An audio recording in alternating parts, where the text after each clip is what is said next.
অবাক হয়ে গিয়েছিলেন রিঙ্কু সিং। অবাক হয়েছিলেন অনেক প্রাক্তন ক্রিকেটারও।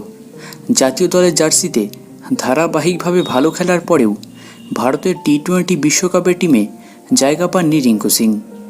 রিজার্ভ ক্রিকেটার হিসাবে ধরে রাখা হয়েছিল তাকে, মানে টিমে রাখা হয়েছিল। দল ঘোষণার পরেও তাকে কি বলেছিলেন রোহিত শর্মা, এবার জানিয়েছেন রিঙ্কু সিং। একটি ইন্টারভিউতে রিঙ্কু বলেন, দল ঘোষণার পরে রোহিত ভাই আমাকে কল করে, আমাকে বলে এখনও অনেক সময় আছে, তোমার বয়স কম, সামনে আরও বিশ্বকাপ আসবে, প্রতি 2 বছর অন্তর টি-20 বিশ্বকাপ হয়, তাই চিন্তা করার কিছুই নেই, খালি পরিশ্রম করে যাও, সামনে অনেক বিশ্বকাপ তুমি খেলবে। রিঙ্কু জানিয়েছেন, রোহিতের পরামর্শের পরে তার হতাশা অনেক কমে যায়।